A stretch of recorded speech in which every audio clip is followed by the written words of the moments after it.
João 17, verso 3. A NVT diz: e a vida eterna é isto, conhecer a Ti, o único Deus verdadeiro, e a Jesus Cristo, a quem enviastes ao mundo. Uma outra versão diz: e a vida eterna é esta, que Te conheçam a Ti, o único Deus verdadeiro, e a Jesus Cristo, a quem enviaste. Pai amado, nós estamos aqui agora diante da Tua palavra, Senhor. O Senhor conhece a nossa rotina, conhece a nossa semana. Quantos irmãos não estão aqui, Senhor, preocupados com as contas, com tantas outras coisas? Nós levamos uma vida extremamente estressante, Pai. A vida pós-moderna, ela nos suga.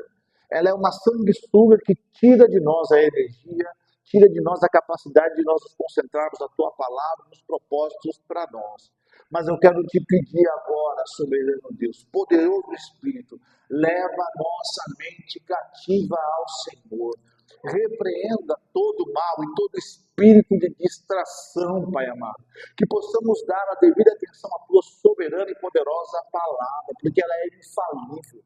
Pai amado, que a Tua palavra caia como semente em terra fértil, e que nossos corações possam ser essa terra. Leva a nossa mente cativa ao Senhor e ministra, Espírito Santo, poderosamente aos nossos corações. É o que nós te pedimos e agradecemos em nome de Jesus. Amém. Queridos, o tema de hoje é um tema crucial para nós entendermos onde nós queremos chegar. O tema de hoje é uma vida com propósito. Uma vida com propósito. Você já se perguntou o porquê de você estar nesse mundo? Você já fez esse tipo de questionamento? Já parou e fez um período de meditação na sua vida sobre essa pergunta? Qual é o propósito da sua existência? Por que você nasceu no Brasil? Por que você não nasceu na Inglaterra? Meu cunhado chora por causa disso, que ele quer ver o jogo do Arsenal, né? Se nasceu no Brasil, vai ter que ir para lá de avião. Você já se perguntou o porquê de ter nascido com esse tom de pele, com esse tom de voz, com essa altura, com esse estilo de cabelo? Você já se perguntou se existe um enredo maior para a sua vida, para você e para a sua história, além de você simplesmente levantar, trabalhar, produzir, consumir, voltar a dormir e no dia seguinte começar essa rotina fatídica que vai até o fim da sua vida? Há um propósito maior para você? O que é propósito? Palavra que vem do latim propósito, que significa objetivo, motivo pelo qual se existe, desígnio de existência. Propósito é o motivo final e motivo último pelo qual nós existimos. Agora a pergunta crucial: quantas pessoas ao seu redor vivem pensando no propósito? Será que a gente está vivendo como uma folha jogada ao vento, que simplesmente é levada de qualquer forma, uma folha seca? Observe as pessoas ao seu redor, pergunte a elas qual é o propósito da sua existência, por que você está vivo, por que você faz, como você faz, da forma que você faz. A sociedade em geral vive sem pensar no motivo da sua existência, ou nos porquês que conduzem a sua própria vida. Como eu falei, ela simplesmente vai vivendo como uma folha solta no vento, sendo levada para todos os lados sem pensar no propósito existencial. E às vezes nós confundimos o propósito último com algumas funções que nós devemos cumprir nessa terra. Porque às vezes a gente fala: eu preciso ser um bom pai. Isso é uma função importantíssima, mas não é o propósito último. Sabe por quê? Porque é decrescente. Os filhos vão gerando independência paterna e também um dia eles vão precisar de um propósito último. E logo, logo, cada um vai seguir o seu ritmo e a sua vida. Então, ser um pai, um bom pai, é sim uma excelente função, mas não é o propósito último da sua vida. Ah, preciso ser uma boa mãe. Isso é uma função, é um papel importante, há um propósito nisso. No entanto, os filhos vão crescendo.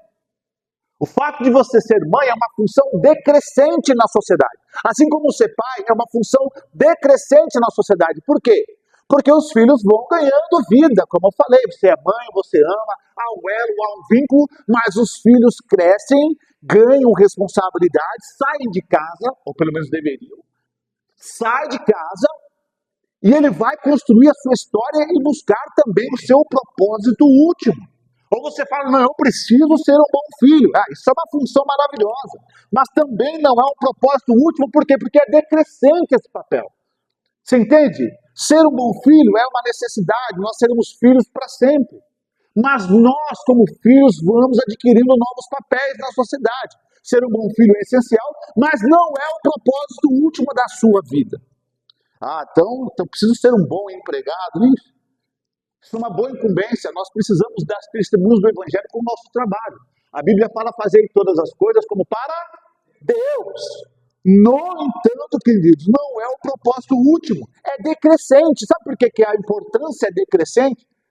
Porque você vai ficando velho e o negócio chamado aposentadoria vai se aproximando de você.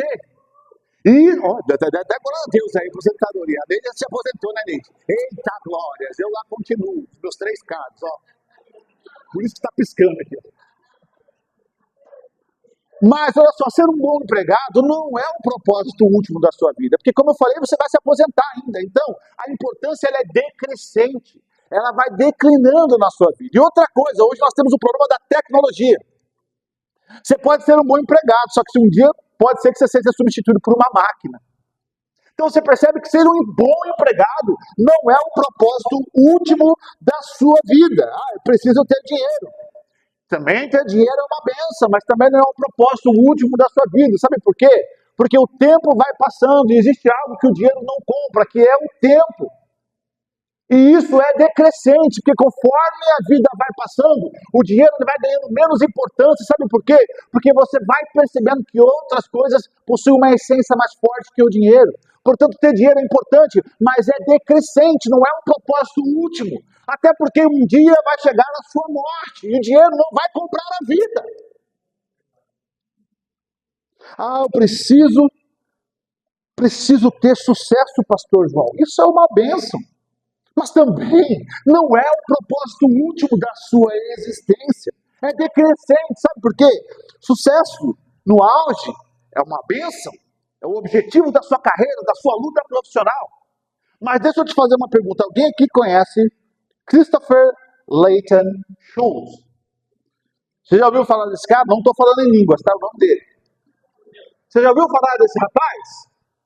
Ele é o inventor, sabe o quê? Da datilografia.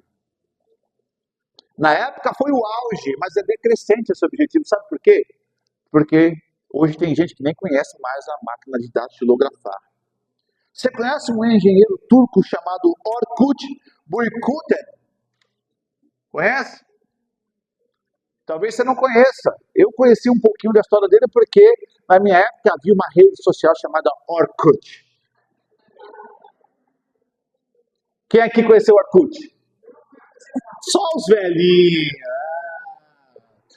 Tem gente que levantou depois, percebeu, já baixou a mão na hora. Não conheci não, o negócio é Instagram. Pensa que é idade revelada. Bem, ele criou a rede social Orkut e atingiu grande sucesso, mas já foi substituída. O propósito dele, final e objetivo último, não foi atingido. Por quê? Porque passou, o sucesso passa.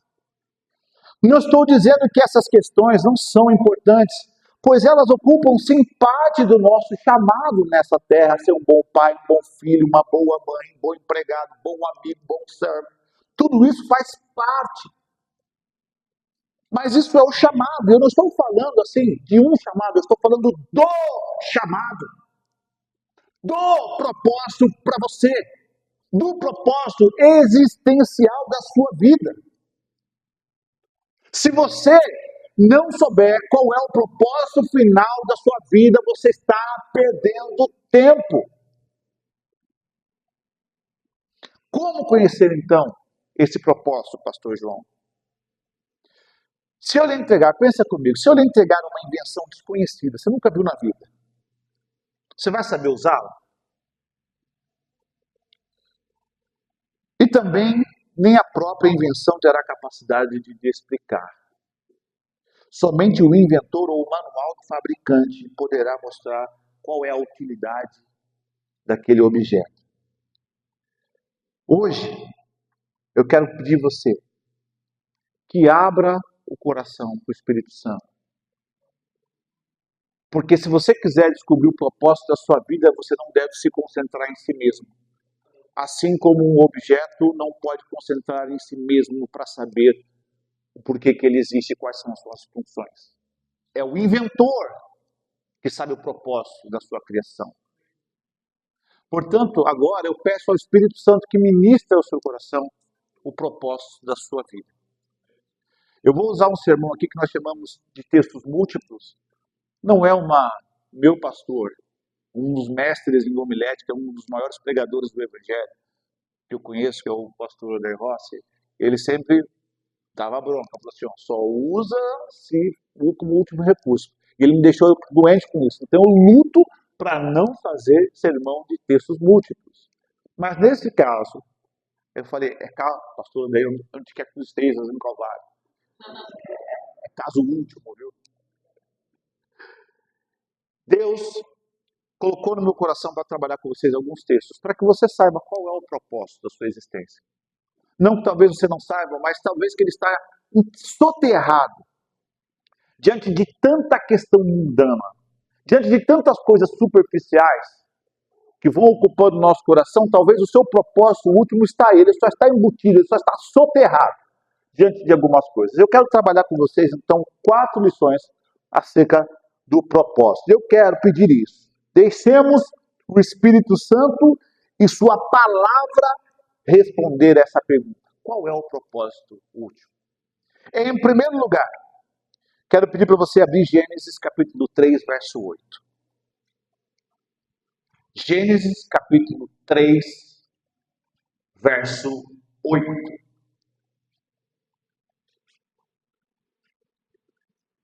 Na minha versão diz o seguinte, Gênesis 3, 8. E ouviram a voz do Senhor Deus, que passeava no jardim pela viração do dia. E esconderam-se Adão e sua mulher da presença do Senhor Deus entre as árvores do jardim. Percebe que tem um verso aí que mesmo no hebraico ele tem o mesmo tempo verbal, tá? Passeava, pretérito imperfeito, indica uma ação continuada, rotineira. Quando Deus criou Adão e Eva, ele iniciou um processo de tutoria. Por isso, em primeiro lugar, o primeiro propósito básico da nossa existência é que nós fomos criados com o propósito de conhecermos a Deus. Fomos criados com o propósito de conhecermos a Deus. Como eu falei, Deus criou Adão e Eva e iniciou um processo de tutoria sobre a existência humana e sobre o relacionamento consigo mesmo. A ação descrita pelo verso 8 nos indica que Deus ia ter com Adão na virada das tardes, ou seja, Deus inicia um processo de revelar-se a si mesmo para a sua criação, para a sua criatura. Deus cria a terra, Deus cria Adão, Deus cria Eva, os coloca no jardim, inicia um processo extremamente pessoal. Ou seja, Deus ia interagir todas as tardes com Adão e Eva, com os seres humanos. Olha que interessante, Deus não mandou serafim para ensinar sobre ele, Deus não mandou querubins, Deus não mandou arcanjos. Deus ia todas as tardes ministrar ao coração de Adão e Eva, que era a representação viva da espécie humana. Então Deus inicia um processo contínuo de tutoria. Eu preciso ensiná-los, eu preciso ministrá-los. Eu criei eles com a capacidade cognitiva, a gente vai falar isso daqui a pouquinho. Mas eles precisam aprender de mim. Só que há um problema, o problema que foi mencionado na escola bíblica hoje, Romanos 3:23, porque todos pecaram e destituídos estão da glória de Deus. O pecado não só afastou o homem de Deus, como também produziu um buraco existencial do tamanho de Deus e da humanidade. Então você foi criado para conhecer sobre Deus, para adquirir informação sobre Deus. Mas o pecado interrompeu esse processo de tutoria divina. Nós fomos criados para aprender diretamente de Deus, mas fomos arrancados da presença do nosso maior professor. O pecado gerou essa separação que criou um vazio existencial em toda a humanidade. E às vezes nós nos perguntamos por que o mundo está do jeito que está. Por que o mundo está corrompido? Por que o mundo está desconfigurado? Por que o mundo está destruído? É porque a tutoria foi interrompida. Quem melhor do que Deus para ensinar sobre Ele mesmo? Mas o pecado nos separou. Você foi criado com uma capacidade absurda de adquirir conhecimento, porque Deus queria se revelar à sua própria criação, de uma maneira única e específica, porque a Bíblia fala que nós fomos criados à imagem e semelhança de Deus. Se nós fomos criados à imagem e semelhança de Deus, nós fomos criados com a capacidade relacional, mas principalmente com uma capacidade de aprender sobre o nosso Criador, sobre aquele que existe sobre todas as coisas, sobre como foi ministrado aqui, sobre o Alfa e o Ômega, o princípio e o fim, e o motivo de todas as coisas. Deus te criou para isso, para conhecê-lo, para aprender quem Ele é, qual é a sua essência. Deus te criou para você saber o que é santidade. Deus te criou para você saber o que é o prazer, em inglês o joy, desfrutar da presença do Pai. E é tão interessante esse processo do conhecer a Deus, que um dos órgãos, ou o órgão mais até agora, que existe talvez a maior interrogação na história da ciência, é o cérebro. Se estuda todos os órgãos, se estuda o corpo humano como grande primazia e prioridade, mas não consegue se entender o cérebro humano. Só para você ter ideia do que está aí dentro dessa cachola, o cérebro humano pode armazenar trilhões de bytes de informações, ou até 2,5 petabytes. O que é isso? Essa capacidade é possível graças a cerca de 100 trilhões de conexões entre neurônios. Você quer saber mais ou menos o que seria isso? Cada petabyte seria equivalente a 2.000 anos de música aí no seu streaming. 2.000 anos escutando uma música. É o que o seu cérebro é capaz de armazenar. Estima-se sobre a capacidade de armazenamento do cérebro varia entre 1 terabyte e 2,5 petabytes. Ou seja, o córtex cerebral tem 125 trilhões de sinapses. Agora, por que esse cérebro é tão poderoso? Por que esse órgão é tão grandioso? Por que esse órgão é um órgão inescrutável pelos seres humanos? Sabe por quê? Porque ele foi criado para aprender sobre quem o criou.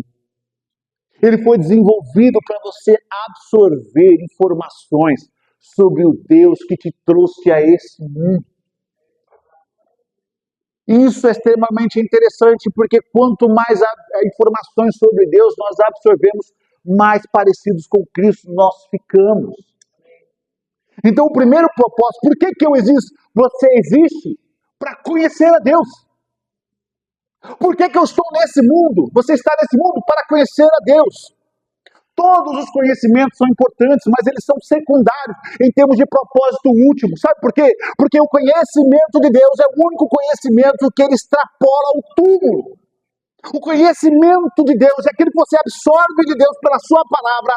É o único item, é o único guia que vai além do túmulo. Eu posso ser um bom professor de gramática, posso ser um bom professor de inglês, posso dominar a linguística, você pode ser um bom engenheiro, pode ser um bom médico, pode ser um bom mecânico, mas essas funções, elas têm um tempo para terminar, elas são decrescentes, como eu falei, mas o conhecimento de Deus, ele é crescente. O apóstolo Paulo chega a falar assim, o que agora nós vemos em partes, mas chegará um dia que nós veremos completamente, nitidamente, ou seja, o seu processo de tutoria começa aqui, neste corpo caído e finito, mas ele vai durar até a eternidade, porque conhecer a Deus é o propósito último da nossa vida.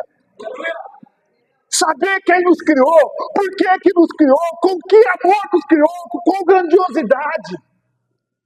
E às vezes a gente vai enxertando tanta besteira no nosso cérebro e nos esquecemos que o propósito último da nossa criação é conhecer a Deus. Fomos criados com esse propósito, amém? Segundo, vou pedir para você agora, Evangelho de João, capítulo 17, versos de 22 a 23.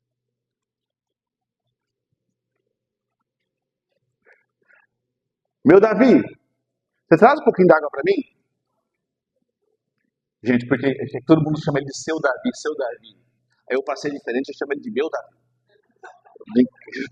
Brincadeira. João 17, de 22 a 23. Amém ou misericórdia? Amém?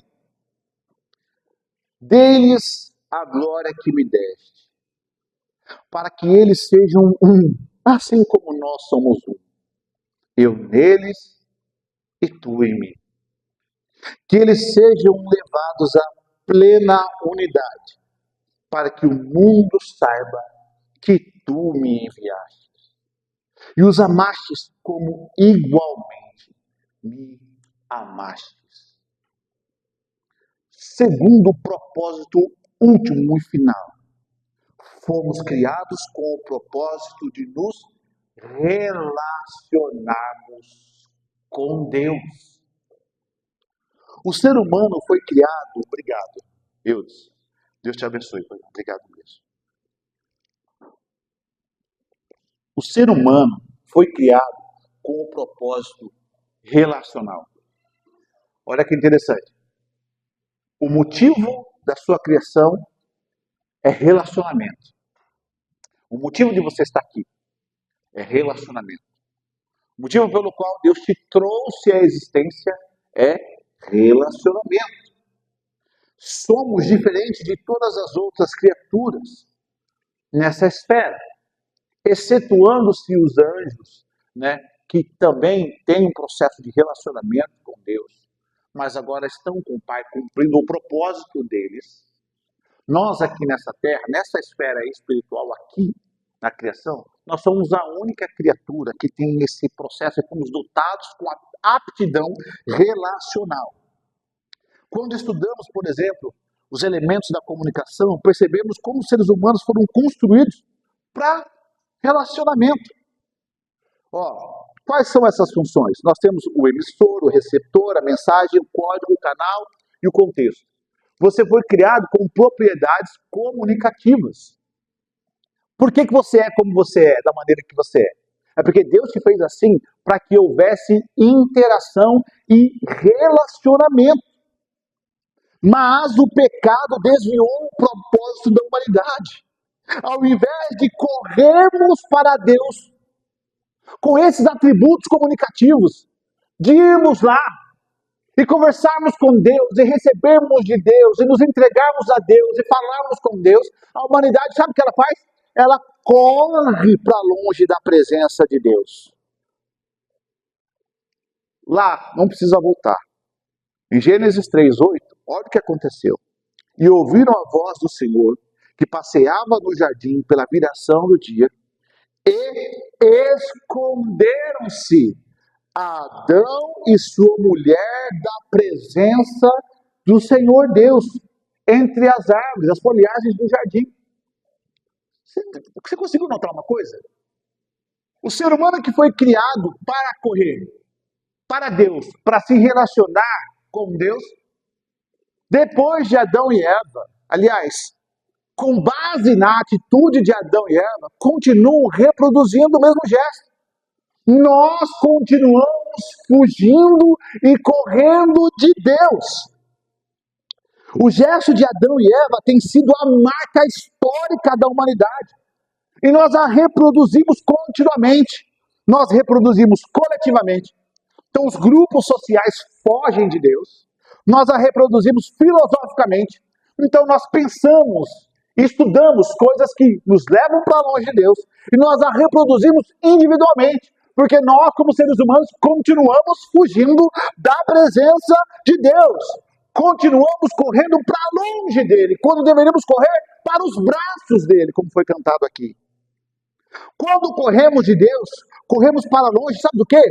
Do nosso propósito último, o propósito final da nossa existência, que é estarmos com Deus eternamente. Além disso, quando corremos de Deus, corremos simplesmente do nosso propósito eterno. Olha que lindo que eu vou te falar. Deus não pensou em se relacionar com você agora. Esse relacionamento ele foi planejado na eternidade. Olha que coisa linda. Nós estamos correndo de Deus, correndo para longe do Senhor, tentando nos ocuparmos com propósitos secundários, quando o propósito primário da sua vida é ter relacionamento com Deus. Mas isso não foi planejado agora. Que você conhece a si mesmo, que você consegue olhar no espelho, que você consegue se entender como um ser humano. Muito antes disso, antes de você nascer, Deus já planejava se relacionar com você. Porque você, como você é, com o seu tom de pele, com a sua altura, com o seu tom de voz, você foi planejado na eternidade e não agora. Então Deus já pensava em você, em como você é, mas mais do que isso, Deus já pensava em se relacionar com você.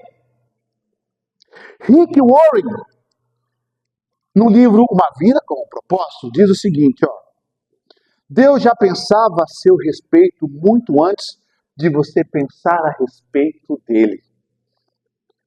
O propósito determinado por ele para a sua vida é anterior à sua concepção.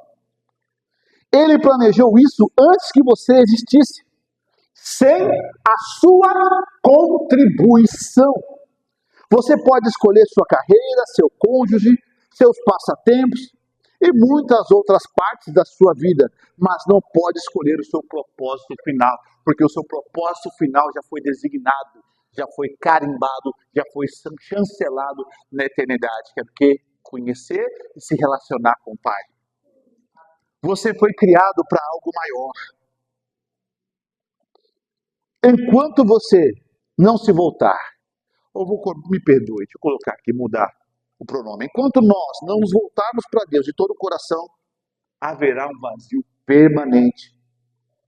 Deixa eu te falar, as folhagens da vida não podem te esconder de Deus e nem da glória dele. Também não podem preencher o nosso coração. Por isso nós temos que nos voltar para o Senhor. Porque você foi criado, você foi criada para se relacionar com Ele. Amém? Terceiro lugar, Isaías 43, de 6 a 7.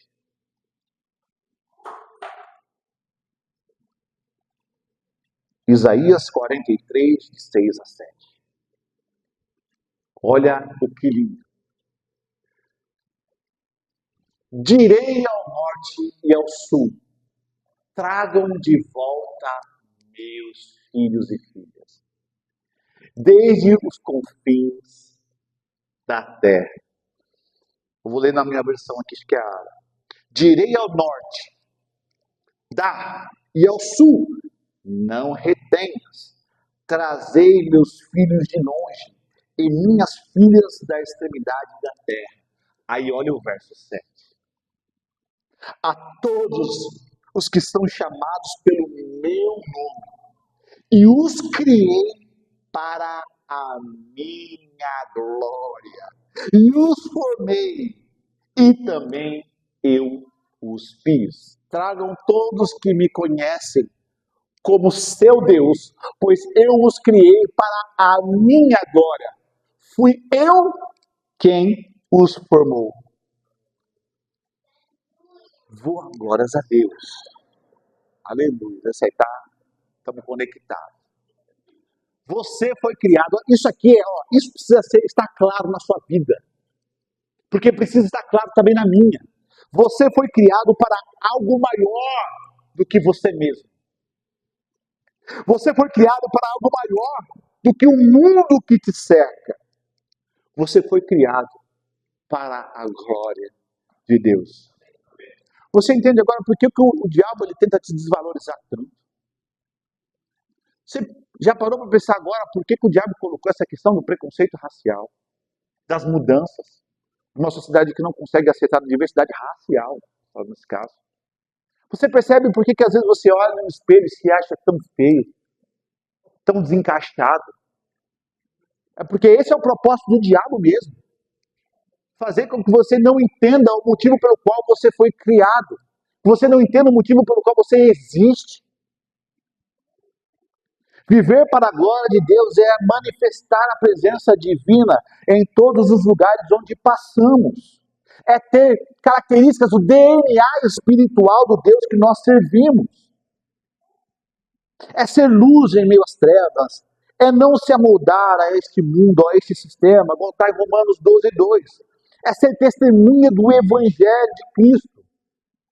É ser um representante visível do reino de Deus na terra, inaugurado por Jesus, está lá em 2 Coríntios 5:20. Você foi redimido para louvor da glória de Deus e permita que essa glória resplandeça em sua vida. E é importante uma observação. Há quem acredite que foi criado para fazer sucesso nessa vida. Vai ser frustrado. Há quem pense que acredita que foi criado para a profissão que executa. Vai viver frustrado. Ainda em nosso meio, pessoas que acreditam que não tem propósito nenhuma. Quantas pessoas aqui no nosso meio não acreditam que foram um acidente? Minha mãe não me queria, meu pai não me queria. Quantas pessoas que estão aqui no nosso meio não olham para si mesmos, não encontram valor? E começam a se deteriorar quando olham a sua própria imagem no espelho. Quantas pessoas não se sentem deslocadas neste mundo, falando, eu não me encontro, eu não me encaixo. Quantas pessoas não se sentem vazias e estão machucadas, dilaceradas, destruídas por dentro? Porque ainda não conhecem o seu propósito verdadeiro. Quantas pessoas aqui no nosso meio agora, na igreja, já não oraram e pediram a morte, Deus, eu não me encaixo nesse mundo, esse mundo não me encaixa. Pai amado, eu não estou adequado à minha realidade, então tira a minha vida, porque minha vida é sofrimento, é tristeza, é decepção, é angústia, é ansiedade, eu não quero mais viver, tira a minha vida, Deus, porque eu não me enquadro. E não pense que isso está fora da Bíblia, porque existem personagens bíblicos que fizeram a mesma oração. Jeremias capítulo 20, versos de 14 a 18, olha como o homem de Deus, profeta do Senhor, chamado para trazer exortação a Israel, diz: maldito o dia em que nasci, não seja bendito o dia em que minha mãe me deu a luz. Ele falou, nem meu aniversário vocês comemoram, eu não sou Isaías não, pode comemorar, fica à vontade.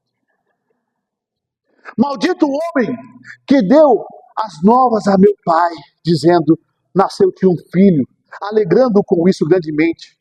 E seja esse homem como as cidades que o Senhor destruiu e não se arrependeu. E ouça o clamor pela manhã e ao tempo do meio-dia um alarido. Por quê? Olha o que ele fala, verso 17. Por que não me matou no ventre da minha mãe? Quantas pessoas não estão assim, tão vazias de propósito, que não entendem o porquê estão vivas? E isso se aplica ao geral lá fora. Você vê que as pessoas estão assim, elas estão correndo atrás de bebida, de sexo, de poder, de dinheiro, de fama, mas elas ainda estão vazias. Sabe por quê? Porque não entenderam. Fomos criados, olha 1 Coríntios 6:20, diz o seguinte, porque fostes comprados por bom preço. Nós não só fomos criados para a glória de Deus, como nós também fomos comprados. Deus repetiu o ato do seu resgate. Ele criou você, então você pertence a Ele. Mas a humanidade pecou e se afastou, então Deus foi e te comprou. Você pertence a Ele 2 vezes. Então, em vez de olhar para dentro de si mesmo e questionando a sua existência, comece a olhar para o propósito da sua existência fora de si, que é em Deus. Quarto e último lugar, estou correndo por causa do tempo, gente. João 14, de 1 a 3. O Evangelho de João 14, de 1 a 3. Olha o que o Senhor Jesus diz. Não se turbe o vosso coração. Credes em Deus. Crede também em mim. Na casa de meu pai há muitas moradas. Se não fosse assim, eu teria dito, vou preparar-vos lugar. Verso 3. E quando eu for e vos preparar lugar, virei outra vez e vos levarei para mim mesmo, para que onde eu estiver, estejais vós também. Quarto e último propósito da pregação, porque são muitos. Mas quarto e último propósito último. Fomos criados com o propósito de morarmos eternamente com Deus. Um dos maiores, vou te falar uma coisa para você. Vou tentar ser breve por causa do tempo. Um dos maiores triunfos do diabo foi retirar do ser humano o desejo de morar com Deus e substituí-lo pelo desejo de estar plenamente nessa terra. Nosso propósito aqui não é somente a terra. Nós temos papéis para cumprir. Amanhã é segunda-feira. A gente tem que levantar, porque a gente precisa trabalhar, precisamos pagar as nossas contas, precisamos trazer alimento, precisamos orar a Deus para nos abençoar, nos ajudar, mas esse não é o propósito último. Aqui, amados, nós estamos como peregrinos. 1 Pedro capítulo 2, verso 11 diz, amados, apóstolo Pedro, exorta-vos que como peregrinos e forasteiros que sois, vos absterdes, das paixões carnais. Eu falo, eu peço a você, como peregrino que vocês são, vocês estão aqui passageiros, se afastem de tudo aquilo que é carnal. Hebreus 11, do 13 ao 16 diz, todos esses viveram pela fé e morreram sem receber o que tinham sido prometido. Viram-no de longe e de longe o saudaram, reconhecendo que eram estrangeiros e peregrinos na terra. Ele está falando dos heróis da fé. Que os heróis da fé, eles tinham uma promessa da salvação. Não viram com os próprios olhos, mas conceberam isso no coração. E existe algo muito interessante. Hebreus também fala sobre ser forasteiro. Então, nós perdemos essa capacidade de sonhar com o céu. Perdemos essa capacidade de entender que nós não fomos criados para cá. Você é corpo, alma e espírito. O corpo ele vai sofrer uma severa transformação, porque esse corpo está contaminado pelo pecado. É por isso que você tem artrite, é por isso que você tem artrose, por isso que você tem joanete, por isso que cai os dentes. O corpo está contaminado pelo pecado. E ele vai desfalecer. Mas a alma e o espírito voltam para Deus, que é o seu destino final. Então comece a orar a Deus, falar, Deus, eu fui criado para isso. Porque o que a gente vê hoje é uma sociedade insatisfeita, uma sociedade que não tem contentamento, uma sociedade que não consegue estar feliz e alegre com nada. E nós temos um homem chamado apóstolo Paulo que está apanhando, está sendo arrastado, está sendo cuspido, está sendo humilhado, está sendo envergonhado. E o homem consegue falar assim, eu estou contente, eu tenho contentamento em todas as coisas, sem viver com muito, sem viver com pouco. Daí ele fala, todas as coisas eu posso naquele que me for. Ele não está falando que ele vai conquistar todas as coisas, ele está falando que ele conseguiu passar por todas as coisas, sabe por quê? Porque a fonte de inspiração e de propósito da vida dele não estava aqui, não estava naquelas cusparadas, não estava naquelas chicotadas, não estava na vergonha. A fonte de inspiração e o propósito do apóstolo Paulo era o céu.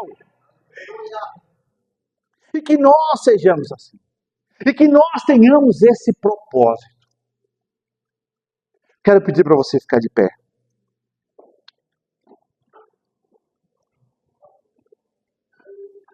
Sobre isso tem uma ilustração que geralmente às vezes eu conto com meus alunos. Eu queria dividir com você. Vem cá, meu Deus, essa sua última oração. Havia um homem que chegou em casa, trabalhador, chegou tudo sujo, a casa dele era uma casa de periferia, estava no bloco, em construção, e ele chega em casa feliz da vida e fala para a esposa, amor, consegui, está aqui nas minhas mãos, cadê o nosso filho? E a esposa, não entendendo muito bem o que o marido estava falando, fala, o menino estava brincando lá fora, na terra. Então o pai vai até os fundos da casa, que estava em construção, tinha materiais de construção para todos os lados. E ele percebe que o menino está lá no cantinho, brincando numa areia. A areia está muito suja, cheia de urina de gato. E ele está brincando com um carrinho com uma roda quebrada. Está lá, se divertindo. E o pai chega empolgado para o filho e fala, filho, vem aqui dar um abraço no pai, que o pai tem um presente para você. E o menino, não, pai, estou brincando aqui. Ele fala, filho, vem cá, o papai tem algo para você. E o menino continua entretido com aquela areia, naquela fedentina danada. E o pai, pela última vez, fala com uma voz mais tenra, mais amorosa. Filho, olha para o papai. A criança emburrada, reclamando, já sai limpando aquela areia suja do corpo. O que o senhor quer, pai? E o pai estende as mãos para um envelope. E a criança olha para o carrinho nas mãos, né? Estava brincando, feliz. O que eu vou fazer com esse envelope? Mas o pai insiste. Pega, filho, pega. O menino solta o carrinho com muita relutância, pega o envelope e o pai fala, agora abre, meu amor. Abre, meu filho. E o menino abre o envelope, e quando ele tira, ele pega um negócio azul, grossinho, parecendo um pequeno caderninho. Não consegue entender. E tem algo dentro. Ele falou, pai, o que é tudo isso? Ele fala assim, filho, é por isso que o papai lutou tanto. Eu não aguentava mais ver você brincando nessa areia aí todos os dias. O que o papai tem para você agora é algo maior. Você sabe o que é isso? E a criança olhando para o pai, não, pai. Fala assim, esse é o passaporte para Disney. Você entende a diferença nessa ilustração? Daquilo que nós queremos nessa terra. Queremos ter sucesso aqui, queremos viver para cá, queremos que tudo se realize nesse momento. E nós não temos a capacidade de entender que há um céu esperando a gente.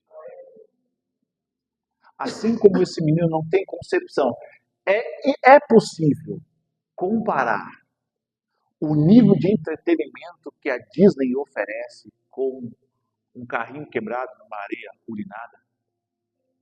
É impossível. A magia que está lá, a grandiosidade daquele lugar, é a mesma coisa nós com o céu. E nós queremos ficar aqui na areia mijada. Ah, como nós queremos ter sucesso aqui.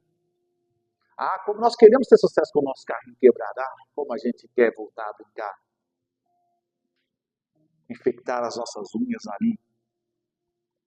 Deus tem algo maior para você. O que Deus quer como Pai que você o conheça. O que Deus quer como Pai que você se relacione com Ele. O que Deus quer como Pai para você é que você entenda que você foi criado para glorificá-lo. Há um propósito maior para você. Não deixa ninguém te diminuir nesse aspecto. Não deixa o diabo fazer o papel dele. Porque às vezes nós reclamamos da vida que nós levamos e como as coisas, o rumo que está tomando a nossa vida. E nós nos enchemos de tantas coisas fúteis que nós esquecemos que é um propósito maior. E pior, nós ficamos estagnados. E às vezes esse é um problema. Porque às vezes nós ficamos parados, estagnados. A gente encontra um ponto de conforto, de comodidade, e a gente fica ali, tá bom aqui. Você já parou para pensar que Deus tem algo maior para você? Deus, Ele só pode sonhar aquilo que Ele concebeu em si mesmo. Olha o que eu vou falar. Deus só pode sonhar aquilo que Ele concebeu em si mesmo. Agora, pensando na grandiosidade desse Deus, você acha que Ele concebeu só isso para você, divina ministerial? Você acha que Ele concebeu você ficar nesse lugarzinho que você está aí parado? O Deus grandioso que eu sirvo, não. Tanto é que Ele me chamou, eu e a minha esposa, para uma obra. E eu vou falar para vocês. Meu feedback a esse Deus foi sim, Pai. Tem transições que são necessárias, eu vou passá-las.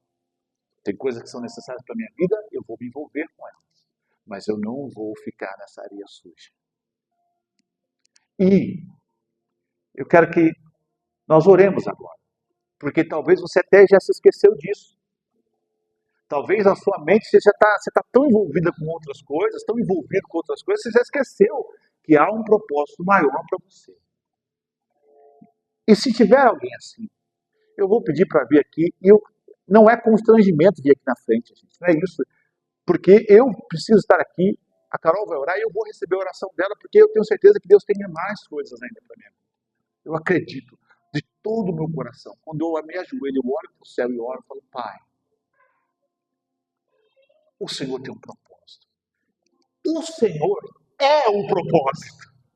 Ele é o propósito.